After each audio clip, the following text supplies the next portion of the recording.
Hello, my chicklets. Thank you for stopping by. Before I get into the story today, I just want to give a quick shout out to somebody who gave a very generous donation to me on Ko-fi. I didn't reach out and ask if they wanted their name to be shared, so for the time being, I just want to let them know how much I appreciate that money and how that's going to really help me with both my personal life and my channel. For anyone who is interested, there is a link in the description to my Ko-fi, and if you support me with a one-time gift, then you do get access to a special role in my Discord channel where you get to see artwork for special videos before the videos come out. And if you do a monthly donation, then you get to be part of the group that helps me decide on some of my next stories, as well as see the list of stories I will most likely be recording for that month. I'm looking to find other perks for those two groups, so feel free to drop any ideas in the comment section. Without further ado, let's go ahead and read Memories That Can't Be Forgotten. There were no higher powers in this world. Janus was almost certain of that, and yet the situation he was in made him feel like he had pissed off a god. Lying on his couch was a man he thought he would never see again. A man he didn't want to see again. Patton, his twin brother, was laying on the couch.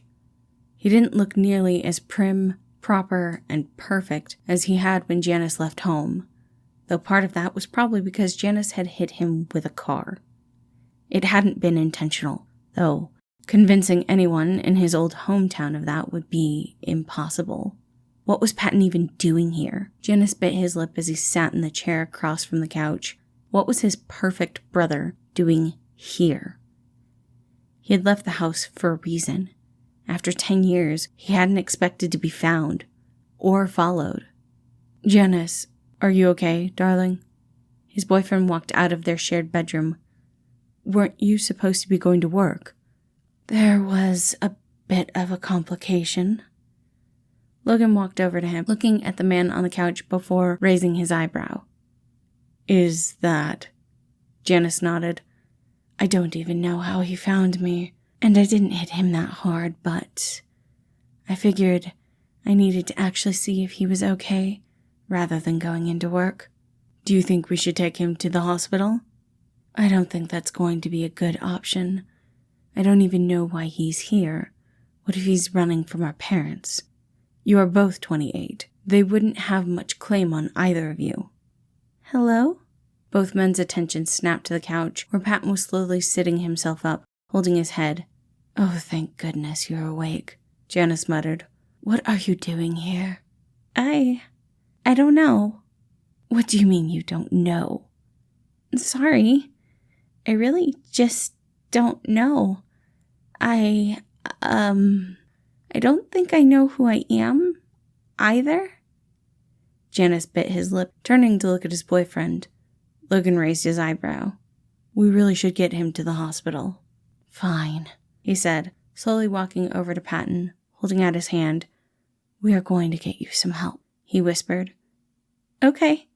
I'm not sure why, but I trust you. That broke Janus's heart. He didn't know what it meant that Patton still trusted him. His parents had kicked him out when he told them he was gay. He didn't even get to say goodbye to his other sibling. He thought maybe one of them might reach out to him, might try to make sure he was okay. They never did, and Janus put the whole thing behind him. He didn't like to think about this. He didn't like to think about the pain that it caused. He had cut his ties and burnt that bridge. He had changed so much since then. Even that tattoo on his face was a way to separate him from his family, from Patton. So why did the soft smile on Patton's face make him want to go back on everything? I'm glad you trust me. Let's get you in the car. Logan reached out and squeezed his shoulder, providing him with some reassurance, but it still made his heart beat far too heavily. He wasn't sure how he was supposed to react, but he knew it certainly wasn't well. The hospital trip took them hours, running scans and tests and any number of things to figure out what had happened to Patton's memories. However, other than the scrapes and bruises, he seemed to be in perfect health. Even the MRI had turned up no results.